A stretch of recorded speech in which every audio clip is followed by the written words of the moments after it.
केवाला हो या खतियान हो, जिनका भी नाम है उसमें, अगर वो जीवित हैं तो वंशावली और मृत्यु प्रमाण पत्र नहीं लगेगा, सिर्फ प्रपत्र 2 भर के देना होगा। और उसमें हिस्सेदार का अलग अलग खाता खुलवाना चाहते हैं तो बंटवारा का पेपर आपको देना होगा। सर्वे के टीम आपके गांव ग्राम में घूम रहे हैं, क्या कुछ समझ में आया है, कुछ बताए हैं? बताए हैं कि फॉर्म जमा करना है और जो मर गए हैं उनका वंशावली बना के लगाना है, यही सब तो बताए हैं। तो वंशावली किस पीढ़ी तक बनेगा, मतलब पिता तक रुक जाएगा या पोता तक बनेगा? नहीं, अगर पिताजी जिंदा है तो पिताजी तक ही रुक जाएगा। सर एक सवाल आपसे, वंशावली में अगर कोई 18 साल से कम उम्र के जो बच्चा है, वंशावली में उसका भी नाम दर्शाया जाएगा क्या? अंतिम पीढ़ी जो जीवित हैं उनका नाम रहेगा। अगर वो बच्चा है तो बच्चा का भी नाम रहेगा वंशावली में। बच्चा का भी? हाँ, बच्चा का अगर पिताजी जीवित नहीं है तो बच्चा का नाम रहेगा। और वंशावली में मान लीजिए अगर 3 भाई है और 3 भाई के बीच एक बहन है, तो क्या बहन का भी नाम दर्शाना होगा? जी, दर्शाना होगा, वो भी हिस्सेदार हैं वो जमीन के। सुप्रीम कोर्ट 2005 में बोली भी है। और हिंदू लॉ में ये है कि बहन भी बराबर के हिस्सेदार है, तो बहन का भी नाम देना पड़ेगा। और बंटवारा में भी अगर वो दावा करेंगे तो उनको भी देना होगा ज़मीन। अगर वो ज़मीन नहीं लेना चाहते हैं, वो संपत्ति नहीं लेना चाहते हैं, तो वो शपथ पत्र में बोल दे कि मुझे भाई या पिता की संपत्ति में हिस्सा नहीं चाहिए। कितना संतुष्ट है आप लोग? सर्वे जो हो रहा है, ये लोग आए हैं अधिकारी लोग, अभी तक तो हम लोग समझ ही रहे हैं। अभी लोग समझ रहे हैं? हाँ। पूरी तरह से अभी समझ में नहीं आया? नहीं, अभी तक कहाँ आया समझ में। कुछ समझे हैं? यही हम लोग का तो वही उतना समझ में नहीं, हम तो अभी तुरंत आके बैठबे किए हैं। हम लोग का वही पोखरा पर गरमजरुआ में घर है, उसी के लिए सोचे हैं कि क्या क्या उसका है। कम से कम वो सब 50-60 साल से मैंने गरमजरुआ में है। जैसे बाबा मर गए और बाबा का फिर बाबा मर गए और नाम उनके जमीन होगा उसमें, तो उसमें पोता का होगा कि नहीं? उसमें शेयर होगा, क्यों नहीं होगा? पोता का शेयर क्यों नहीं होगा? जो जीवित रहेंगे उनके बाद, जो सबसे बड़े होंगे जीवित में, उन्हीं का हिस्सा मिलेगा, उन्हीं के नाम पे आएगा, खाता उन्हीं के नाम पे खुलेगा।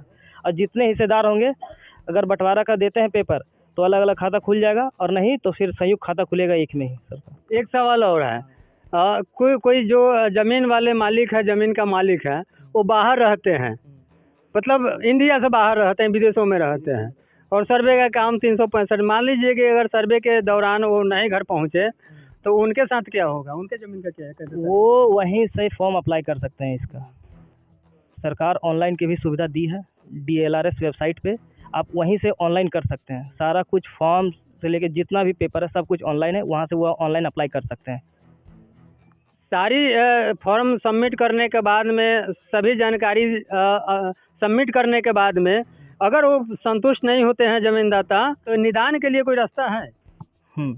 देखिए, इसमें क्या है कि पहले तो अभी स्वघोषणा प्रपत्र हम लोग सब ले रहे हैं, उसके बाद किस्तवाड़ होगा, फिर खानापुरी होगा, खानापुरी पर्चा मिलेगा।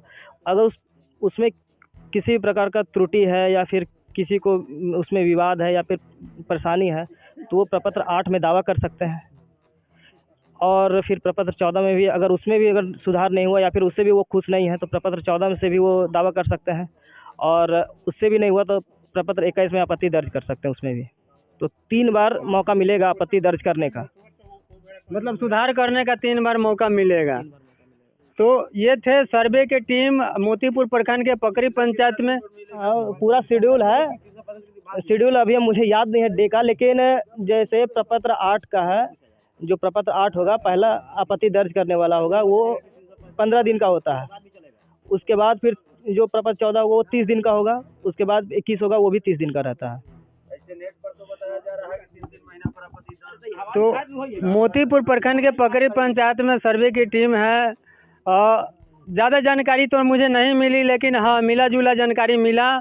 फिर अब जो इनका वरीय अधिकारी है, वरीय पदाधिकारी है, उनसे भी हम बातचीत करने की कोशिश करेंगे और जो भी जानकारी निकल के आएगा हम आप लोग तक साझा करेंगे। फिलहाल आप देख रहे हैं लाइव इंडिया।